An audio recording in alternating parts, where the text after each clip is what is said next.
What's going on, everybody? It's your boy BJ, the DJ. You are now tuned into the B-side. That's right. This is the B-side. So for this particular episode, I wanted to tap in a little bit more with what I was talking about in episode 8 with the Bone Thugs and Harmony episode. I want to talk about my favorite solo album from a member of Bone Thugs and Harmony. And surprisingly enough, it's not going to be from one Crazy or Busy, right?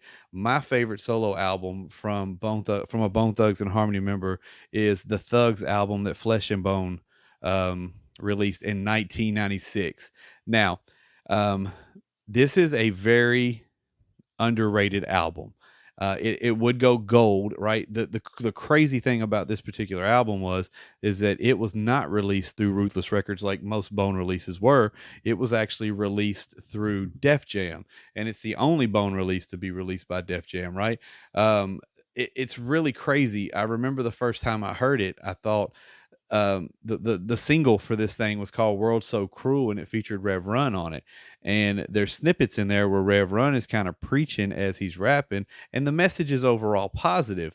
And I was like, man, this is different. It sounds like Bone, but it's not a Bone album. And I thought that was really cool, right? So I checked it out. And like I said, 1996, this was back when CDs were a big thing, right? So I wore this CD out completely. Even to this day, there are several songs off of here that I really, really enjoy. For instance, again, the lead single "World So Cruel" is one of my favorites. You got North Coast with Lazy Bone and Tierra. Nothing But the Bone in Me is it's a really dope song because it gives you that dark, twisted side of like the Bone style that you really appreciate, right?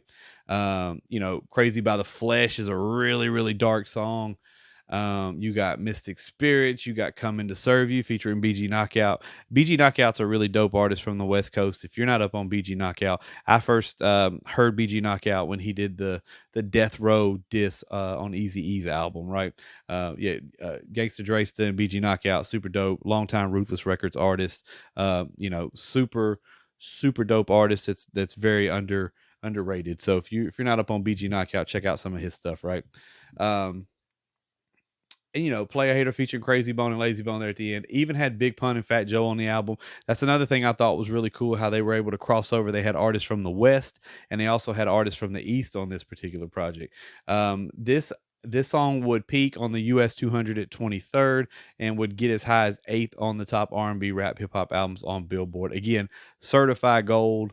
Probably by this point, this was 96. I don't know how long it took it to go gold.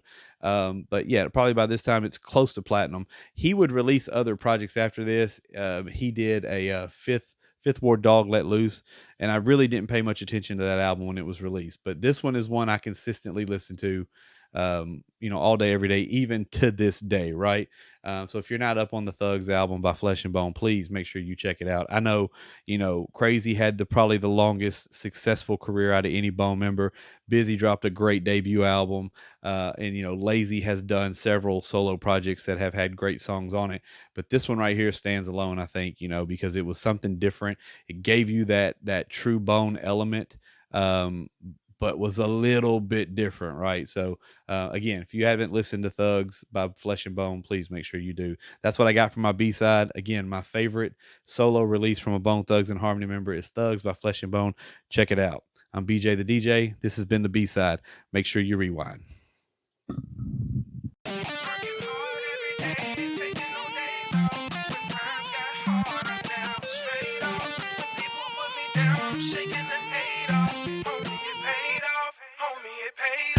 Homie, it